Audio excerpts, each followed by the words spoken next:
Hello दोस्तों, स्वागत है आपका जनरल स्टडीज नाउ के यूट्यूब चैनल पर। देखते हैं पहला सवाल। गुजरात राज्य का वास्तविक संस्थापक कौन था? आपके ऑप्शन है मुजफ्फर शाह, अहमद शाह प्रथम, जफर खां या फिर अलाउद्दीन हुसैन शाह। तो इस प्रश्न का सही उत्तर है विकल्प बी, अहमद शाह प्रथम। गुजरात राज्य का वास्तविक संस्थापक मुजफ्फर शाह का पौत्र अहमद शाह प्रथम था। इसने गुजरात के हिंदुओं पर जजिया कर लगाया, जो पहले कभी नहीं लगाया गया था। अगला प्रश्न है, चित्तौड़ का कीर्ति स्तंभ किसने बनवाया था? आपके ऑप्शन है राणा सांगा, राणा कुंभा, मलिक सरबर या फिर मेदिनी राय। तो इस प्रश्न का सही उत्तर है विकल्प बी, राणा कुंभा। राणा कुंभा ने चित्तौड़ का कीर्ति स्तंभ बनवाया था। इसके अतिरिक्त उसने सिंचाई के लिए अनेक झीलें एवं कुंभलगढ़ का प्रसिद्ध किला भी बनवाया। वह नाट्य शास्त्र का प्रमुख ज्ञाता था। उसने चंडी शतक एवं गीत गोविंद जैसे ग्रंथों की रचना की। उसने अचलगढ़ सास बहू का मंदिर तथा सूर्य मंदिर का भी निर्माण कराया। अगला प्रश्न है, मनुष्य वनस्पति जात एवं प्राणी जात किस प्रकार के संसाधन है? जैव संसाधन, अजैव संसाधन, नवीकरणीय योग्य संसाधन या फिर संभावी संसाधन। तो इस प्रश्न का सही उत्तर है विकल्प ए, जैव संसाधन। हमारे पर्यावरण में उपलब्ध प्रत्येक वस्तु जो हमारी आवश्यकताओं को पूरा करने में प्रयुक्त की जा सकती है और जिसको बनाने के लिए प्रौद्योगिकी उपलब्ध है, जो आर्थिक रूप से संभाव्य और सांस्कृतिक रूप से मान्य है, तो उसे संसाधन कहते हैं। उत्पत्ति के आधार पर संसाधनों को दो वर्गों में विभाजित किया जाता है, जैव और अजैव। जैव संसाधनों की प्राप्ति जीव मंडल से होती है और इनमें जीवन व्याप्त होता है, जैसे मनुष्य, वनस्पति जात, प्राणी जात, मत्स्य जीवन, पशुधन आदि। वे सारे संसाधन जो निर्जीव वस्तुओं से बने हैं अजैव संसाधन कहलाते हैं, जैसे चट्टानें, धातुएं आदि। अगला प्रश्न है, भारत का संपूर्ण उत्तरी मैदान किस मृदा से बना है? आपके ऑप्शन है जलोढ़ मृदा, काली मृदा, लाल और पीली मृदा या फिर लेटेराइट मृदा। इस प्रश्न का सही उत्तर है विकल्प ए, जलोढ़ मृदा। भारत का संपूर्ण उत्तरी मैदान जलोढ़ मृदा से बना है। यह मृदा हिमालय के 3 महत्वपूर्ण नदी तंत्रों यानी सिंधु, गंगा और ब्रह्मपुत्र नदियों द्वारा लाए गए निक्षेपों से बनी है।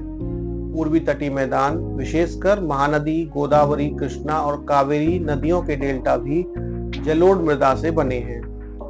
अगला प्रश्न है, लोकतांत्रिक व्यवस्थाओं के विषय में कौन सा कथन सही है? आपके ऑप्शन है इसने कमजोर वर्ग के सभी भेदभावों को समाप्त कर दिया है, इसने लोगों के बीच आर्थिक असमानताओं को समाप्त कर दिया है, इसने राजनीतिक गैर बराबरी के विचार को समाप्त कर दिया है, या फिर इसने लोगों के बीच टकराव को समाप्त कर दिया है। तो इस प्रश्न का सही उत्तर है विकल्प सी, इसने राजनीतिक गैर बराबरी के विचार को समाप्त कर दिया है। राजनीतिक गैर बराबरी के विचार को समाप्त करने में लोकतांत्रिक व्यवस्था को सफलता प्राप्त हुई है। लोकतांत्रिक व्यवस्था राजनीतिक समानता पर आधारित होती है, क्योंकि प्रतिनिधियों के चुनाव में प्रत्येक व्यक्ति का भार बराबर होता है। अगला प्रश्न है, लोकतंत्र के मूल्यांकन के अनुसार कौन सा विकल्प सही नहीं है? आपके ऑप्शन है स्वतंत्र एवं निष्पक्ष चुनाव, व्यक्ति की गरिमा, विधि के समक्ष समानता या फिर बहुसंख्यकों का शासन। तो इस प्रश्न का सही उत्तर है विकल्प डी, बहुसंख्यकों का शासन। लोकतंत्र में बहुमत के शासन को स्वीकार किया जाता है, किंतु बहुमत को सदैव अल्पमत का ध्यान रखना पड़ता है।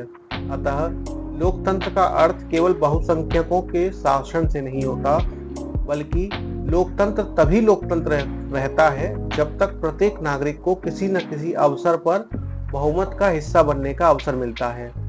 लोकतंत्र में स्वतंत्र एवं निष्पक्ष चुनाव, प्रमुख नीतियों एवं कानूनों पर खुली सार्वजनिक चर्चाएं, व्यक्ति की गरिमा एवं विधि के समक्ष समानता आदि बातें पाई जाती हैं। अगला प्रश्न है, विश्व व्यापार संगठन का प्रमुख कार्य है? आपके ऑप्शन है अंतर्राष्ट्रीय व्यापार को उदार बनाना, विभिन्न देशों के बीच सीमा विवादों का निपटारा करना, विकासशील देशों को विकास कार्य हेतु आर्थिक सहायता देना या फिर बहुराष्ट्रीय कंपनियों का सरकार के साथ विवाद का निपटारा करना। तो इस प्रश्न का सही उत्तर है विकल्प ए, अंतरराष्ट्रीय व्यापार को उदार बनाना।